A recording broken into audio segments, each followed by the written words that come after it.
Live India 24 channel में आप सभी का बहुत बहुत स्वागत है। आइए सुनते हैं मुंशी प्रेमचंद जी द्वारा लिखित उपन्यास वरदान से ली गई कहानी मतवाली योगिनी। माधवी पहले ही से मुरझाई हुई कली थी। निराशा ने उसे खाक में मिला दिया। 20 वर्ष की तपस्वी योगिनी हो गई। उस बेचारी का भी कैसा जीवन था कि या तो मन में कोई अभिलाषा ही उत्पन्न न हुई या दुर्दैव ने उसे कुसुमित न होने दिया।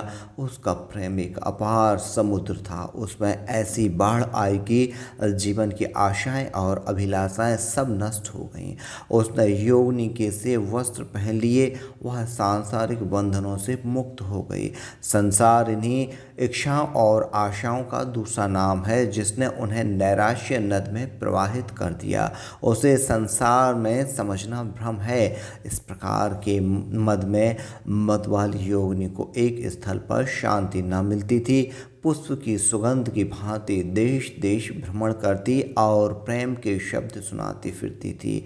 उसके पीत वर्ण का गेरुए रंग का वस्त्र परम शोभा देता था। इस प्रेम की मूर्ति को देखकर लोगों के नेत्रों में अश्रु टपक पड़ते थे। और जब अपनी वीणा बजाकर कोई गीत गाने लगती तो सुनने वालों के चित्त अनुराग में पक जाते। उसका एक एक शब्द प्रेम रस में डूबा होता था।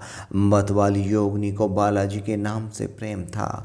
वह अपने पदों में प्रायः उन्हीं की कीर्ति सुनाती थी। जिस दिन से उसने योगिनी का वेश धारण किया और लोकलाज को प्रेम के लिए परित्याग कर दिया, उसी दिन से उसकी जिह्वा पर माता सरस्वती बैठ गईं। उसके सरस पदों को सुनने के लिए लोग सैकड़ों कोस से चले जाते थे। जिस प्रकार मुरली की ध्वनि सुनकर गोपियां घरों से व्याकुल होकर निकल पड़ती थीं, उसी प्रकार इस योगिनी की तान सुनते ही श्रोतागण का नद उमड़ पड़ता था। उसके पद सुनना आनंद के प्याले पीना था। इस योगिनी को किसी ने हंसते या रोते नहीं देखा।